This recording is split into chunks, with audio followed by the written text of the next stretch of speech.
Entomology की आज की इस क्लास में हम लोग पढ़ेंगे सेरिकल्चर। सेरिकल्चर के अंतर्गत यंग एज लार्वी की रेयरिंग और लेट एज लार्वी की रेयरिंग, और साथ ही साथ रीलिंग की प्रोसेस किस तरीके से की जाती है उसके बारे में पढ़ेंगे।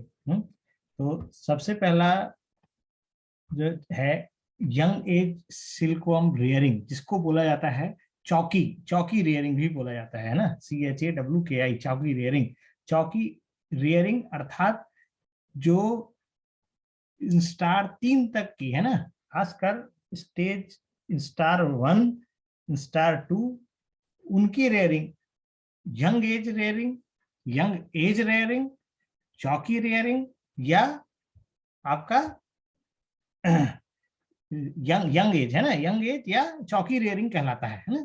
मतलब अब शुरू की जो तीसरी स्टार की लार्वी है उसकी रेयरिंग करना है ना, वो यंग एज सिल्कवर्म या चौकी रेयरिंग कहलाता है। तो इस रेयरिंग करने के लिए सबसे इंपॉर्टेंट ये होती है कि उन जो लार्वी हैं उन लार्वी को जो है हमको क्या करना है, मलबरी या जो अदर होस्ट प्लांट्स हैं उनकी लीव्स देनी है फीड करने के लिए, ताकि लार्वी फीड करके ग्रो कर सके, है ना। और जितनी अच्छी ग्रो करेंगी, जितनी अच्छी उसकी ग्रोथ होगी, उतना अच्छा कोकून बनेगा, और उस कोकून से उतना अच्छा हमको जो है सिल्क प्राप्त होगा, है ना।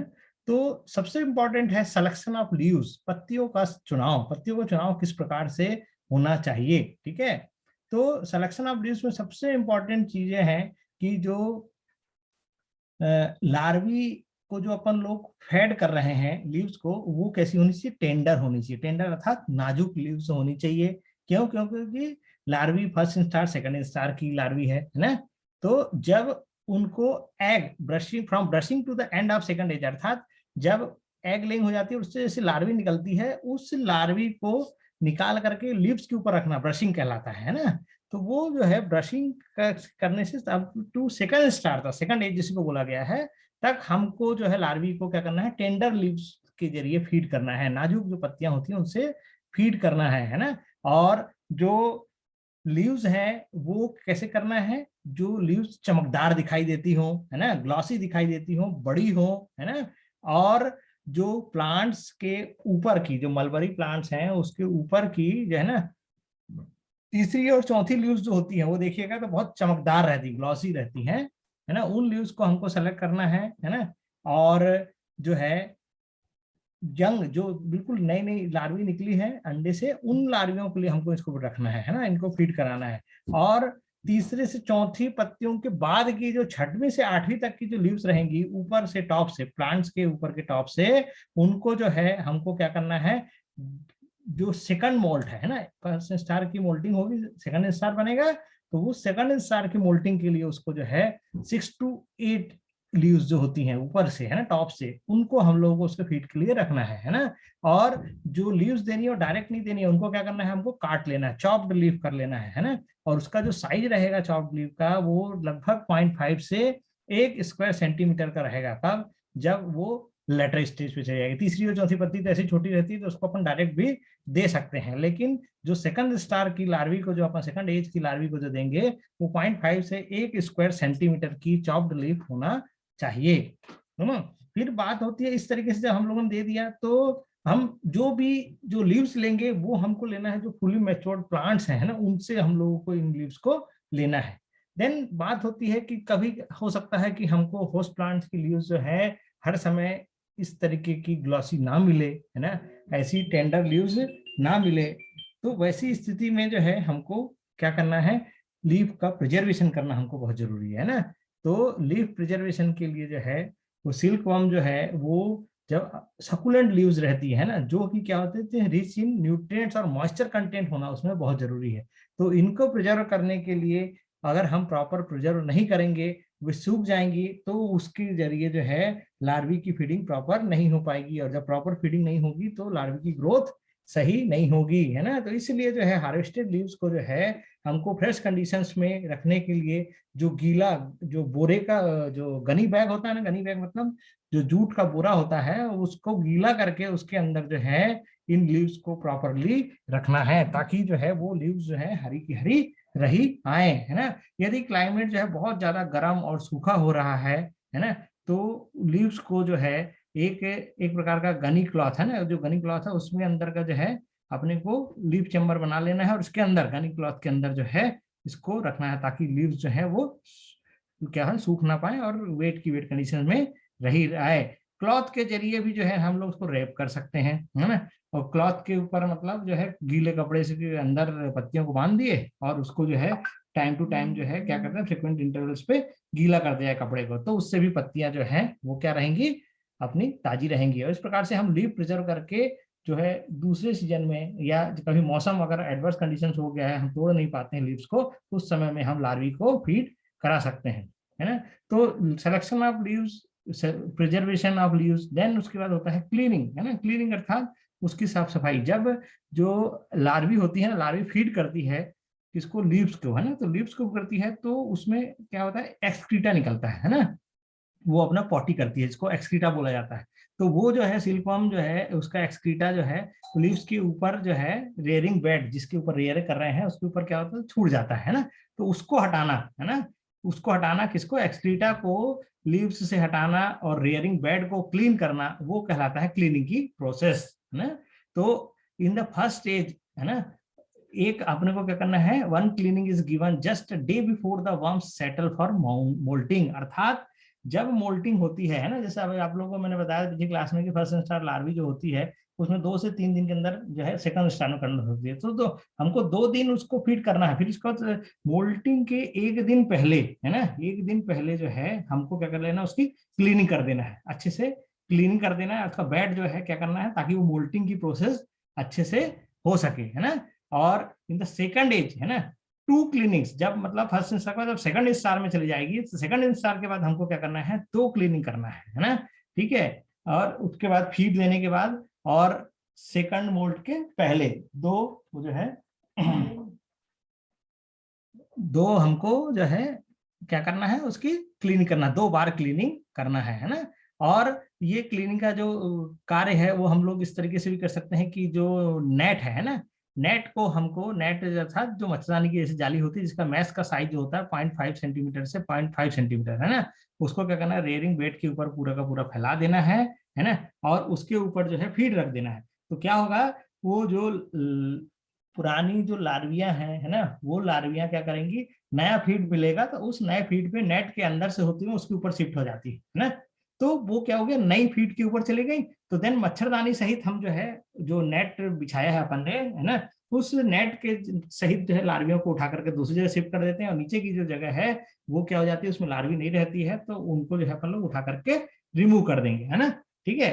तो वो जो लार्वी होती क्या हो जाती है, अपना मूवमेंट्स करके उस नेट के ऊपर चली जाती है, तो फ्रेश लीव की ओर चली गई। तो जिसके कारण से हम लोगों ने क्या किया, पुरानी लीव्स जो है उसको उठा करके उसको अलग कर देंगे, और उनके जितना एक्सक्रीटा है उनको साफ कर देंगे और उसको डिस्कार्ड कर देंगे। तो इस प्रकार से क्लीनिंग की प्रोसेस की जाती है ना। देन फिर होते हैं, बात आती है मोल्टिंग की, है ना। तो मोल्टिंग बहुत इंपॉर्टेंट प्रोसेस है सेरिकल्चर के केस में, है ना। जो मोल्टिंग के समय में हमको ये सावधानी रखनी है कि हमको वर्म्स को बहुत ज्यादा डिस्टर्ब नहीं करना है ना। वर्म्स को अगर डिस्टर्ब करेंगे तो मोल्टिंग प्रॉपर नहीं होगी। और ये जो है हमको इम्पोर्टेंट है कि हम मोल्टिंग का जो है कंडीशंस, है ना, और वो जो है कब होने वाली है उसको हम लोग करेक्ट डिटेक्शन करें, सही स्थिति की हम पहचान करें मोल्टिंग की, है ना। और जब मोल्टिंग हो रही हो तो हमको क्या करना है, उनको भोजन देना जो है ना वो बंद कर देना है ना, उसको भोजन देना बंद कर देना है, ताकि जितनी भी सिल्क वर्म्स हैं उनकी ग्रोथ जो है यूनिफॉर्म हो सके, है ना। और साथ ही साथ बेड जो है, बेड को ना हमको क्लीन रखना है, वेट कंडीशन नहीं चाहिए, गंदा बेड नहीं चाहिए, रेयरिंग बेड क्लीन होनी चाहिए, है ना। मोल्ड के समय में रेयरिंग बेड जो है ना पतली होनी चाहिए और सूखी होनी चाहिए, ठीक है। और हम उसको जो है अगर मान लीजिए गीली है तो अपन लोग लाइम जो होता है ना, चूना, है ना, उस चूना का 30 से 50 ग्राम 1 स्क्वायर मीटर एरिया में अगर हमको छिड़क दें चूने को, तो वो चूना क्या करता है, मॉइस्चर को खींच लेता है। तो इस प्रकार से बेड जो है सूखी हो जाती है। और साथ ही साथ इसमें एक इंपॉर्टेंट चीज है मोल्टिंग के केस में, प्रॉपर एरेशन होना भी बहुत जरूरी है, नहीं तो मोल्टिंग की प्रोसेस अच्छे से नहीं हो पाएगी। ये देखिए इस चित्र में ना यही दिखाया गया है कि यंग एज लार्वी जो होती हैं, है ना, उनको किस तरीके से फीड दिया जाता है, फीड का साइज क्या रखा जाता है ना, फीड को किस तरीके से दिया जाता है। और लार्वियां देखिए, छोटी छोटी लार्वियां हैं, किस तरीके से जो है आपका ये फीड करती हैं, है ना। अब बात आती है यंग एज के बाद लेट एज सिल्कवॉर्म रेयरिंग, है ना, अर्थात जो तीसरे स्टार के बाद की, है ना, fourth star and fifth star, है ना, फोर्थ एंड फिफ्थ स्टार जो सिल्कवॉर्म रेयरिंग होती है वो कहलाती है लेट एज सिल्कवॉर्म रेयरिंग, है ना। तो हमको ये पता होना चाहिए कि जो सिल्कवॉर्म्स जो होती है लगभग लगभग जो है ना, बड़ी वाली जो है ना, लेट एज वाली जो है 90 to 95% जो है वो जो भी फीड दिया जाता है उसको क्या कर लेती है, फीड कर लेती है ना। और ये जो है जब जब फीड करती हैं तो उसके जरिए हमको जितना ज्यादा फीड करेंगे, जितना अच्छा फीड करेंगे, हमको सिल्क की क्वालिटी उतनी अच्छी प्राप्त होगी, है ना। और साथ ही साथ जो मेटामॉर्फोसिस की क्रिया होती है, मतलब लार्वल से प्यूपल कंडीशन जो होगी और फाइनली जो मॉथ की कंडीशन में होगी, वो सब हमको जो है बहुत अच्छी प्राप्त होगी, है ना। और फोर्थ एज अर्थात फोर्थ स्टार ऑनवर्ड्स जो है पूरी की पूरी लीफ, है ना, पूरी की पूरी लीफ दी जाती है, इसमें कटिंग लीफ नहीं दी जाएगी, है ना, या चॉप्ड सूट्स, है ना, या सूट्स जो होती है, पूरी जो सूट होती हैं उन सूट को एक टुकड़ों में बांट लिया जाता है और उसको वर्म्स को फीड कराया जाता है ना। तो जिसके कारण से क्या होता है, लीव्स जो होती हैं बहुत लंबे समय तक फ्रेश रहती हैं, है ना। और एक दिन में 3 से 4 फीडिंग ही की देने की आवश्यकता पड़ती है ना। तो जनरली ये किया जाता है कि जो आपका लार्ज फीड है ना, नाइट के समय, रात के समय में बहुत वोरासियसली फीड करती है उनकी सिल्कवर्म की लार्वी, इसलिए उनको लार्ज फीड देना है रात के समय में, है ना, ठीक है। देन इसके कुछ मेथड्स होते हैं लेट एज रेयरिंग के, लेट एज सिल्कवर्म रेयरिंग के, जैसा है silk self rearing, floor rearing, suit rearing, है ना, 3 मेथड्स हैं। तो ये क्या क्या होते हैं पहला देखेंगे अपन लोग, सेल्फ रेयरिंग, है ना। सेल्फ रेयरिंग में क्या होता है, सिल्कवर्म्स को जो रियर किया जाता है बैम्बू ट्रेज में, है ना, ये गोल शेप की भी रहती हैं, ये देखिए ये दिख रही है, ये गोल आकार की भी जो रहती है ना, ये बैम्बू ट्रे, और साथ साथ स्क्वायर शेप की भी ये बैम्बू ट्रे रहती है ना। जो कि क्या इनको ऐसा अरेंज किया जाता है सेल्फ जैसा, जैसे अलमारी में सेल्फ होते हैं उस तरीके से एक के ऊपर एक, है ना, टियर सिस्टम, जैसे ट्रेनों में बर्थ होते हैं एक के ऊपर एक, उसी तरीके से उसको टियर सिस्टम बोलते हैं। उस टियर सिस्टम में जैसा स्टैंड लगा दिया जाता है और इस स्टैंड के ऊपर जो है इन ट्रे को रख दिया जाता है, और इन ट्रे के अंदर लीव्स रहती है और इसके ऊपर वर्म्स रहती है ना, सिल्कवर्म की लार्वी रहती हैं, और ये लार्वियां जो है अपना फीड करती रहती है ना। तो ये जो है प्राय किसकी बनती है, वुडन या बैम्बूज, बैम्बूज है, ये बैम्बू की है, और ये जो है लकड़ियों की ट्रे है ना, ठीक है।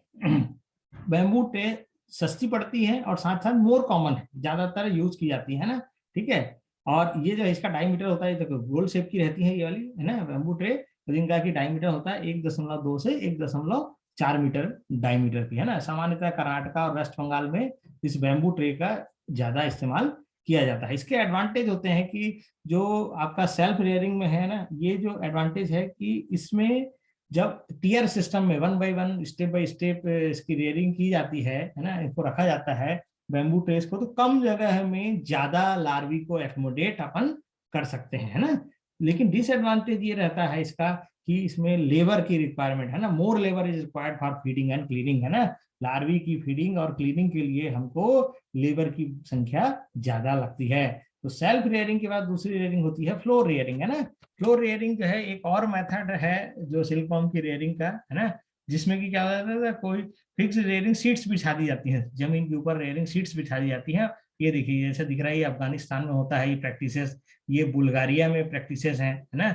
और ये वाली जो जो है प्रैक्टिसेस है ना, इसमें देखिए ये क्या किया है इन्होंने, एक प्रकार से रेयरिंग सीट्स जो है ना, इसको 2 to 3 टीयर सिस्टम में, है ना, 3 टीयर सिस्टम में इनको 3 स्टेप में अरेंज कर लिया है ना। और अरेंज करके जो है इसमें पत्तियों, लार्ज पत्तियों को रख दिया गया, जिसमें कि बहुत अधिक संख्या में सिल्कवर्म की लार्वी को इजिली रेयरिंग की जा सकती है, किया जा सकता है ना फ्लोर रेयरिंग में। और फ्लोर रेयरिंग में जो है ये देखिए जैसे इसमें दिखा रहा है ना, तो इसकी जो चौड़ाई रहेगी वो लगभग लगभग ये जो चौड़ा रहता है वो 1 से 1.5 मीटर तक चाहिए, और ऊंचाई अगर टियर सिस्टम में कर रहे हैं हम लोग तो इसकी जो ऊंचाई है वो लगभग 0.6 to 0.8 मीटर होनी चाहिए, है ना। इसके कुछ एडवांटेजेस हैं फ्लोर रेयरिंग के कि ये मेथड्स जो होते हैं, है ना, इसमें लेबर की मात्रा कम लगती है ना, less labour as feeding and cleaning के लिए, फीडिंग और क्लीनिंग के लिए कम लेबर चाहिए, है ना। और जो है इसमें बहुत ज्यादा हैंडलिंग की आवश्यकता भी नहीं पड़ती है, जैसा कि सेल्फ आपका रेयरिंग मेथड्स में लगती है ना। तीसरा मेथड होता है फ्लोर रेयरिंग के बाद होता है सूट रेयरिंग। सूट अर्थात बड़े बड़े जो है ना, एक पीस की पीस है ना, पीस की पीस जो डंडियां हैं, डंडियों में पत्तियां लगी हैं, उनको जो है सूट रेयरिंग उसको कहते हैं ना। तो बिग सूट्स है ना, वो उसको प्लांट से एज सच हार्वेस्ट किया जाता है ना, और सिल्क वर्म को डायरेक्ट दे दिया जाता है ताकि सिल्क वर्म की लार्वियां उस पर फीड कर सकें। इसका जो है इसमें cells labour requirement by at the rate of 60% in the fourth age या fourth star larvae and 50% in the fifth age larvae है ना। इसमें लेबर रिक्वायरमेंट जो होती है ये 60% जो होती है इस बचत होती है, जबकि फिफ्थ एज लार्वी के केस में 50% की बचत होती है ना। और साथ साथ लीव की भी बचत होती है ना। फोर्थ एज लार्वी में 25% लीव की बचत होती है, जबकि फिफ्थ एज लार्वी में 10% लीव की बचत होती है ना। ये देखिए ये सूट रेयरिंग है, सूट रेयरिंग की फिगर दिखाया गया है, चित्र दिखाया गया है। इसको भी टीयर सिस्टम के अंतर्गत किया जा सकता है। टीयर सिस्टम में 2 से 3 टीयर बना दिए और इसकी लेंथ रहेगी 1 से 1.5 मीटर की रहेगी है ना। और इस पे जो है लार्वी रख दी जाती है और डायरेक्ट सूट की सूट रख दी जाती है, उसके ऊपर फिर लार्वी रख दी जाती है। तो लार्वियां जो है, और यहाँ पे जो है उनको पत्तियों को चॉपिंग नहीं की जाती, डायरेक्ट लीफ जो है सूट के सहित लगी हुई दे दी जाती है। 1 मीटर वाइड और 20 सेंटीमीटर अबोव द ग्राउंड। और ये देखिए ये अगर किया है ना तो इसको जमीन से जो अगर टीयर सिस्टम रखना है तो 20 सेंटीमीटर ऊंचा ये टीयर सिस्टम बनाना है, 1 मीटर चौड़ा रहेगा है ना। और 2 से 3 टीयर का सिस्टम बनता है और एक एक टीयर के बीच में जो गैप रहेगा वो 1 मीटर का गैप रहता है ना। ये इसको कहते हैं सूट रेयरिंग स्टैंड है ना। ये जो कि हमारे लोकल बैम्बू है ना, लकड़ियां जो अवेलेबल होती हैं उसके जरिए अपन इसको आसानी से self rearing suit rearing methods को अपना सकते हैं और इस सिस्टम को, इस टीयर सिस्टम को बना सकते हैं। Optimum environmental condition, that is the most important thing है ना, कि एनवायरमेंटल कंडीशंस कैसी होनी चाहिए हमको जो है लार्वी की रेयरिंग के लिए है ना। और लार्वी जो है आपका अगर फोर्थ एज लार्वी है ना, फोर्थ स्टार की लार्वी है, फोर्थ स्टेज की लार्वी है, तो उसके लिए टेम्परेचर जो ऑप्टिमम टेम्परेचर है वो 24 से 25 डिग्री सेंटीग्रेड होना चाहिए, जबकि ह्यूमिडिटी जो है 70 to 75% ह्यूमिडिटी होनी चाहिए। तो जहां भी हम लोग इसकी रेयरिंग कर रहे हैं वहां पे ये टेम्परेचर और ह्यूमिडिटी मेंटेन करना बहुत जरूरी है ना, जिससे कि हमको अच्छा जो है सिल्क प्राप्त होता है ना। फिफ्थ एज लार्वी के केस में ऑप्टिमम टेम्परेचर 23 से 24 डिग्री सेंटीग्रेड, जबकि ऑप्टिमम ह्यूमिडिटी 65 से 70% होनी चाहिए है ना। और ये देखिए ये जो है ये चित्र में दिखाया गया है फोर्थ एज जो है, इसमें सूट सूट रेयरिंग है। ये देखिए पूरा सूट को सूट दे दिया गया है ना। तो इसमें जो है फोर्थ एज लार्वी को भी इसी तरीके से दिया जाता है, ये फिफ्थ एज लार्वी है ना, मतलब ये और बड़ी हो गई लार्वी है ना। तो इस तरीके से जो है इनको फीडिंग करने के लिए ऐसा सूट का अरेंजमेंट किया जाता है, एकदम क्राउडिंग नहीं की जाती, एक के साइड बाई साइड रखा जाता है और उसके ऊपर लार्वी अपने आप फीड करती जाती है और इन पत्तियों को सब खा लेगी और केवल जो है ये सूट की जो है सूट स्टेम रहेगी और साथ साथ जो वेंस रहती हैं लीव्स की वो बस रिमेनिंग हो जाती है, बाकी पूरी लीव्स को इन जो है फोर्थ स्टार और फिफ्थ स्टार या fourth age fifth age larvae द्वारा फीड कर लिया जाता है। बात अब आती है इनकी क्लीनिंग की है ना। जैसे हम लोगों ने यंग एज जो चौकी रेयरिंग थी उसमें अपन लोगों ने क्लीनिंग देखी, उसी प्रकार से इसमें जो क्लीनिंग की जाती है, जैसे क्लीनिंग के 3 मेथड्स हैं, या हस्क के जरिए with husk, with nets net के जरिए, या तीसरा होता है हस्क एंड नेट्स दोनों है ना, विथ हस्क एंड नेट्स। इन इन तीनों प्रकार से इनकी क्लीनिंग करने का कार्य किया जाता है। और साथ ही साथ जो है जनरली जो सेल्फ रेयरिंग होती है, सेल्फ रेयरिंग जो होती है ना उस सेल्फ रेयरिंग में जो है ये क्लीनिंग है ना, क्लीनिंग किसके जरिए की जाती है, बाई हैंड भी की जाती है। मतलब लार्वी को हाथ को पहले सैनिटाइज कर लेना है, अल्कोहल से बहुत अच्छे से धो लेना है, किसी प्रकार का हाथ में कंटामिनेशन नहीं होना चाहिए। और देन उसको वॉश करने के बाद अल्कोहल से हाथ को देन उन लार्वी को हाथ से पिक कर लिया जाता है और पिक करके ये देखिए ट्रे में इस तरीके से शिफ्ट कर दिया जाता है। इस ट्रे में थोड़ी सी ऑलरेडी इसका फीड मटेरियल नया वाला रहता है, तो ये लार्वी तुरंत इनके ऊपर फीड करने लग जाती है। और ये जो पोर्शन जो बच गया है ना, लार्वी को शिफ्ट कर देंगे तो खाली हो जाएगा। तो इनमें क्या हो जाता है, इनका लीटर रहता है, एक्सक्रीटर रहता है और साथ ही साथ इसमें मॉइस्चर रहती है। तो ये सब मॉइस्चर को उठा करके अपन लोग डिस्कार्ड कर देंगे है ना। उसके अलावा नेट मेथड होता है, cleaning by net. Net method में क्या होता है, जहां पे ये लार्वियां हैं उसके ऊपर एक ना लगभग नेट बारीक जो जाली होती है ना, उस तरीके की लगभग जाली को उसके ऊपर 0.5 to 5 है ना, ठीक है, वो मैच साइज का जो जाली रहती है उस पर बिछा दिया जाता है और उसके ऊपर जो है आपको लीव्स डाल दी जाती हैं। तो ये जो जितनी, चूंकि ये फीड पुराना हो गया है तो ये लार्वी क्या करती हैं, निकल करके इस मैश के जरिए से ऊपर नए वाले जो फीड दिया है हमने उसमें शिफ्ट हो जाती हैं। तो इस प्रकार से इस मैश को उठा करके, ये जो नेट दिया है ना, इस नेट को उठा करके दूसरी ट्रे में शिफ्ट कर लेते हैं, और ये जो ट्रे खाली हुई है ना, इसको हम लोग जो है उसको डिस्कार्ड कर देते हैं। तो इस प्रकार से cleaning by hand, cleaning by net किया जाता है। उसके अलावा जो है ब्लेड क्लीनिंग जो है रोप के जरिए भी की जाती है ना।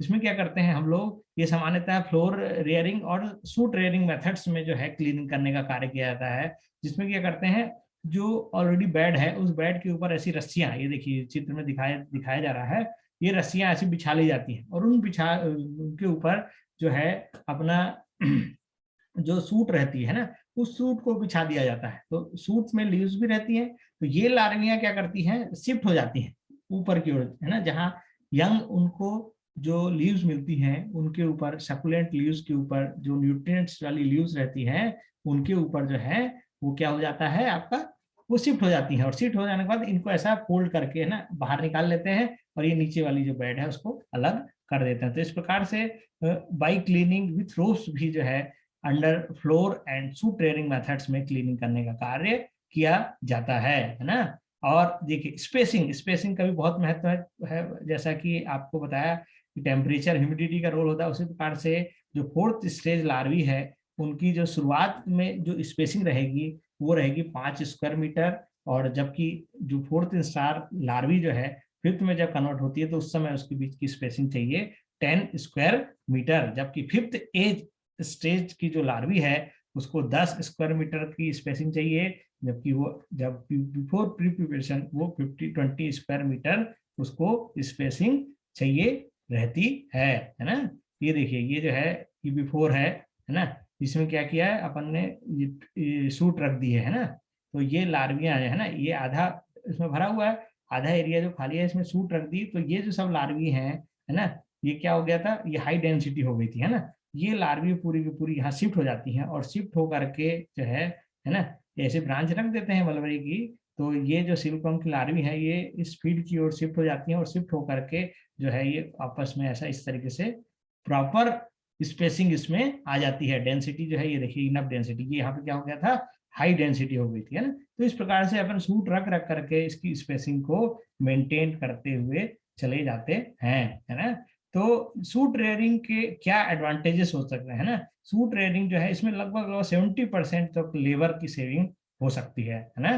ठीक है, लीव सेविंग 15 से 20% होती है ना। और साथ ही साथ जो आपका लेबर कास्ट रेशियो देखा है वो 2 से 3 किलो जो है वो कम हो जाता है ना। और इसमें बेटर कोकून प्राप्त होता है ना। और लीव की जो क्वालिटी होती है ना, वो उसको हम लोग बहुत अच्छे तरीके से प्रिजर्व कर सकते हैं। साथ ही साथ इस सूट रेयरिंग का एडवांटेज ये है कि इसमें जो ऑर्गेनिक मैटर है ना, ठीक है, ऑर्गेनिक मैटर हमको ज्यादा प्राप्त होता है ना, up to 18 ton per hectare per year.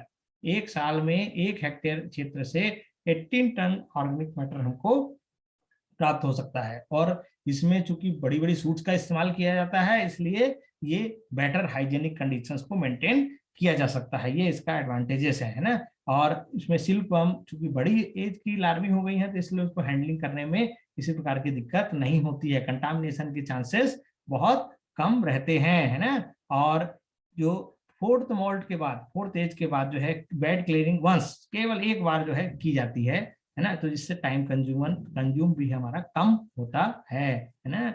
और वर्म्स और लीव्स जो है वो है ना आपका सेकेंडरी कंटामिनेशन से या कंटामिनेशन किसी प्रकार के से मिनिमम होता है ना।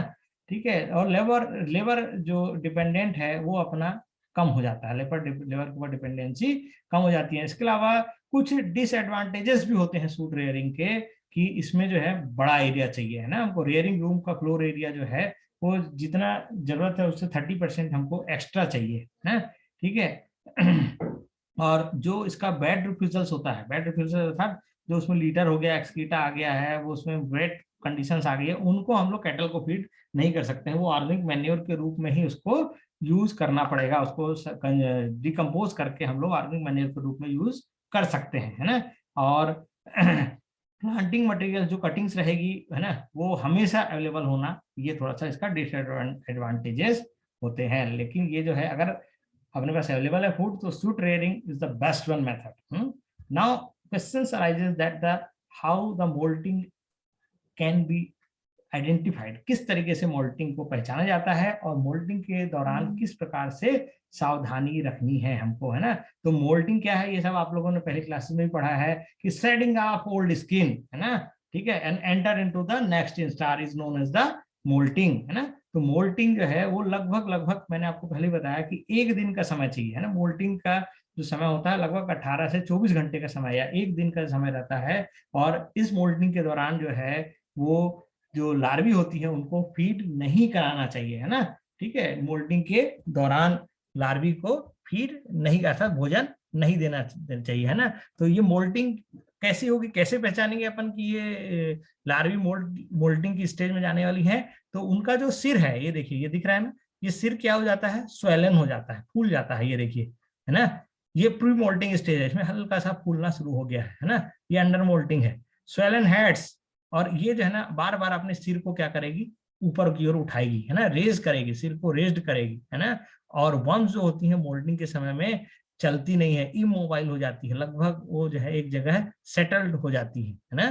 तो इसलिए जो है इस तरीके से हम लोग swollen head, raised heads and worms are immobile, ये जो है कंडीशंस हैं जिसके की मोल्टिंग साइंस हैं, जिसके जरिए हम लोग पहचान सकते हैं कि लार्वा जो है वो मोल्ड पे जाने वाला है। और जब जब मोल्टिंग होती है तो मोल्टिंग के समय में हमको जो बेड है, मैंने आपको पहले बताया कि ड्राई और अनकवर्ड होना चाहिए, उसके ऊपर किसी प्रकार का कोई जाली वगैरह नहीं लगनी चाहिए। क्यों? क्योंकि ये बार बार जो है रेज हेड करती है लार्वी, है ना, इसलिए उसको जो है लेकिन सूखा हो और अनकवर्ड हो, है ना, इसका ध्यान रखा जाए, है ना।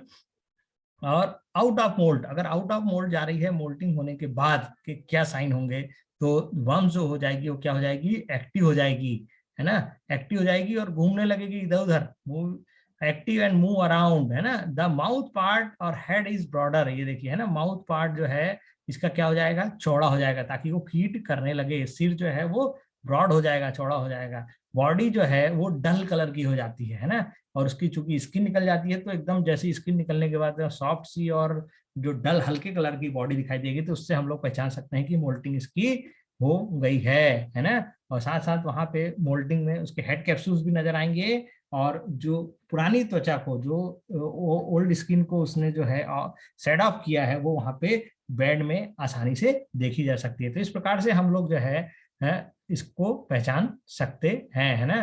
तो जो मोल्टिंग हो रही है उस समय में हम कुछ केयर भी रखना है ना, ठीक है। हमको जब मालूम है कि जब मोल्टिंग होने वाली है तो 1 से 2 दिन पहले जो है ना हम लोग क्या करें, उसको जो लार्वी है उसको फीड देना बंद कर दें। और जो ये हाई डेंसिटी है, उस हाई डेंसिटी को हमको क्या करना है, लो डेंसिटी पॉपुलेशन में कन्वर्ट कर लेना है। प्रॉपर स्पेसिंग हमको रखनी है ना। Feeding only leaves without branches, केवल हमको देना है तो क्या करना है, केवल लीव्स को ही हमको इनको फीड देना है ना, ब्रांच सहित नहीं देना है ना। वेट कंडीशन जो है अगर है ना, तो उसके ऊपर क्या करेंगे अपन लोग, थोड़ा सा ना पैडी चारकोल, है ना, पैडी चारकोल का रिस्पेक्ट कर देंगे। तो पैडी चारकोल क्या करता है, वो मॉइस्चर को अपने अंदर खींच लेता है, जिसके कारण से जो बेड है वो रेयरिंग बेड जो है वो क्या हो जाएगा, ड्राई हो जाएगा, है ना। और साथ ही साथ जो इनका रेयरिंग रूम होता है जिसमें रेयरिंग किया जाता है सिल्कवर्म की, वो उसमें प्रॉपर वेंटिलेशन रहे और हर तरफ से ओपन रहे। इस चीजों की केयरिंग करना मोल्टिंग के समय में हमको जरूरी है ना। अब ये बात हो गई आपकी young age larvae rearing, late age larvae rearing. Moulting को कैसे पहचानेंगे हम लोग, मोल्टिंग के समय में क्या क्या सावधानी हमको रखनी है। अब बात आती है रीलिंग ऑफ द सिल्क, है ना। तो रीलिंग करना अर्थात जो है जब हमारी लार्वी जो है वो क्या होगा, कोकून में कन्वर्ट हो गए हैं, तो उसके बाद रीलिंग की प्रोसेस आती है। तो सबसे पहले इंपॉर्टेंट है हार्वेस्टिंग, है ना। हार्वेस्टिंग का मतलब क्या हो गया, removing and selecting operation of cocoons from mountages. Mountages मतलब आप समझ रहे हैं, जो भी हमारे बैम्बू के स्ट्रक्चर्स हम लोगों ने देखा था उन्हीं को माउंटेजेस बोला जाता है ना।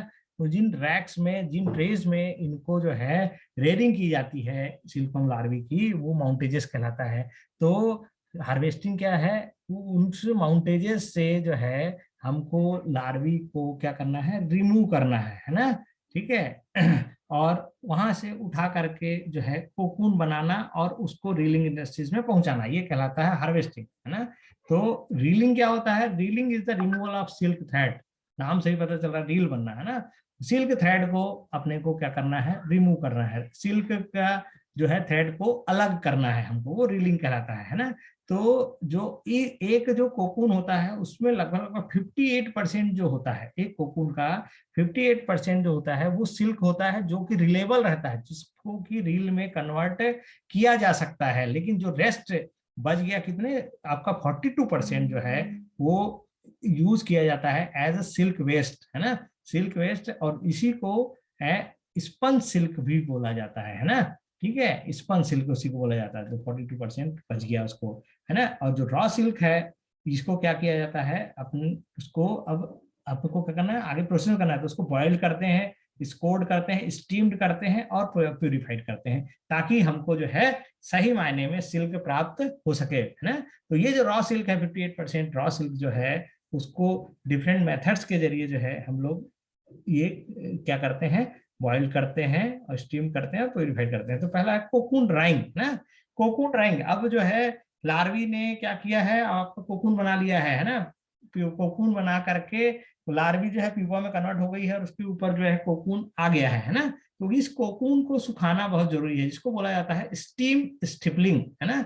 स्टीम स्टिपलिंग, स्टिपलिंग की मतलब होता है कि जो अंदर लार्वी है ना, जो प्यूपा में कन्वर्ट हो गई है, उस प्यूपा को मारना, process of killing of pupa is known as the stifling, है ना, स्टिपलिंग। तो स्टीम स्टिपलिंग जो होते हैं कोकून्स की जाती है, इसका मतलब क्या होगा, प्यूपी को हमको मारना है ना, ठीक है। और ये जो है हॉट एयर के मेथड के जरिए स्टिपलिंग की जाती है, सन ड्राइंग, है ना, सन ड्राइंग के जरिए भी जो है स्टिपलिंग की प्रोसेस की जाती है। यही प्रोसेस जो है स्टिपलिंग की कहलाती है कोकून ड्राइंग, कोकून को ड्राई करना। कोकून बॉइलिंग सेकंड स्टेप होता है, कोकून बॉइलिंग। कोकून बॉइलिंग जो है इट कॉमन प्रैक्टिसेस है ना, जिसमें कि क्या करते हैं अपन लोग, जो उसके थ्रेड है उनको क्या करना है, स्वेलिंग करना है, मतलब उनको फुलाना है, सॉफ्ट करना है ना। और जो चूंकि हमको मालूम है सेरेसिन जो प्रोटीन्स है ना, जिसके ऊपर की जिसका कार्य गम चिपकाने का, स्टिकीनेस का रहता है, उसको क्या करना है, हमको सेरेसिन को रिमूवल करना है ना, गम को रिमूवल करना है, ताकि थ्रेड अलग अलग हो सके, है ना। तो ये जो है कहलाता है बॉइलिंग की प्रोसेस, जिसमें कि कोकून को बॉयल किया जाता है। It is purified by the acid and fermentation, है ना, एसिड और फर्मेंटेशन के जरिए जो है कोकून बॉइलिंग की प्रोसेस की जाती है। देन उसके बाद होता है brushing, by brushing the outer surface of cocoons, है ना। अब जैसे ब्रशिंग था, अंडे से लार्वी निकली, उन लार्वी को पत्तियों के ऊपर, हरी पत्तियों के टेंडर लीव्स के ऊपर डालना, वो भी ब्रशिंग कहलाता है। उसी प्रकार से जो कोकून्स की जो आउटर सरफेस होती है ना, उसको मैनुअली या मैकेनिकली जो है क्या करना, फ्री कर देना, है ना, ताकि उसके धागे धागे बन सके। The free end of the silk filaments, उसको क्या बोलते हैं, जो फ्री एंड निकलता है ना, उसको बोलते हैं सिल्क फिलामेंट का जो फ्री एंड होता है उसको बोलते हैं ब्रिंस, ब्रिंस, है ना। The free end of the silk filament is recognise, brushing के जरिए ही जो है ना वो जो ब्रिंस होता है उसको रिकॉग्नाइज्ड किया जाता है, उसको पहचाना जाता है कि इसका एंड कहाँ पे है ना, ठीक है। और it is the essential operation for the reeling the entire intact thread, है ना। और ये एक बार छोड़ जो हमको उसका थ्रेड का एंड जो पता चल जाता है, तो देन फिर उसके बाद रीलिंग की प्रोसेस की जाती है। तो रीलिंग मेथड जो है, इसका मतलब रीलिंग का मेथड होता है अनवाइंडिंग ऑफ सिल्क थ्रेड, है ना, जो कोकून्स के ऊपर सिल्क लगा है उसको अनवाइंड करना, है ना, अनवाइंड करना, वो कहलाता है आपका रीलिंग मेथड्स, है ना। और ये रीलिंग जो है वो जनरली जो अपना देसी चरखा वगैरह होता है उसके जरिए, मशीन्स के जरिए जो है उसको किया जाता है ना। तो जो जो भी जैसे 5 से 10 कोकून्स हैं, उनके जो फ्री एंड्स जिनको ब्रिंस बोलते हैं, उनको सबको क्या कर लेते हैं, इकट्ठा कर लेते हैं, है ना।